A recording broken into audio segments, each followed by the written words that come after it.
Mga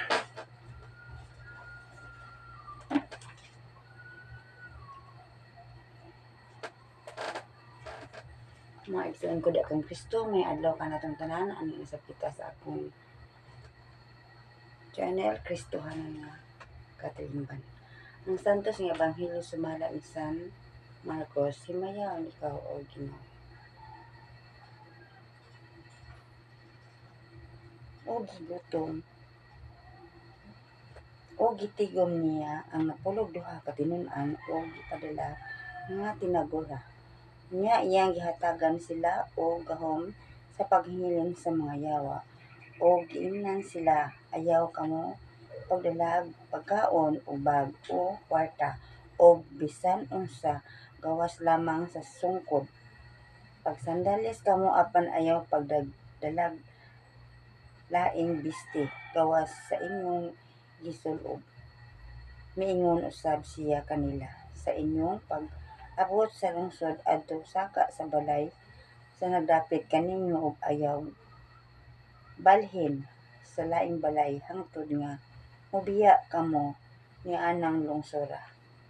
Kung mahiadto kamo sa usa ka dapit diin ang mga tawo dili madawat o dili mamati kaninyo, biyae kanang dapita ug itaktak ang abog sa inyong tiil. Ingon nga pagpasidaan batok kanila. Busa nanlakaw sila og nagwali nga ang mga tawo kinahanglan maghinulsol sa ilang mga sala.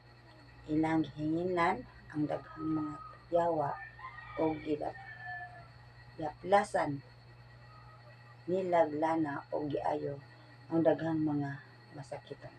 Ang ebanghelyo sa atong Ginoo. Mga igsoon ko, ang kasaysayan sa ebanghelyo ni San Marcos nagsugo kayo sa mga apostoles sa unang panahon nga manlakaw aron isangyaw ang maayong balita. So sana gihapon karon mga igsoon sa atong panahon nga ang mga kaparian nagtudlo sa mga ministeryo sa pagpasangyaw sa mga ayaw pulong sa Ginoo sa maayong balita.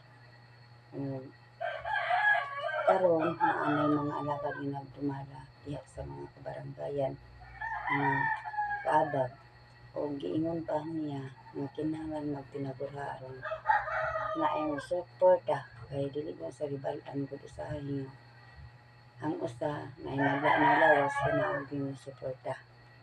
So inana usab karon mga igsoon, dili unta kita magmakuli paghatag og panahon sa atong Ginoo. Pangitaon ta siya una sa tanan kay siya ang tanan nga nagbuhat kanato ug ang tanan nga atong makita karon iya. So dili gid nato kalimtan Ginoo kay ang ebanghelyo karon mapahulay kuno kita ambot ipasabot sa pahulay mao nga maadto kita sa miyang dapit magkamalandong kita o makikistorya kita sa atong Ginoo.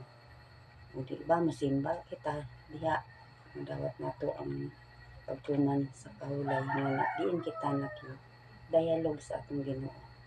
Nangayo kita sa atong grasya kaniya nga atong gikinahanglan.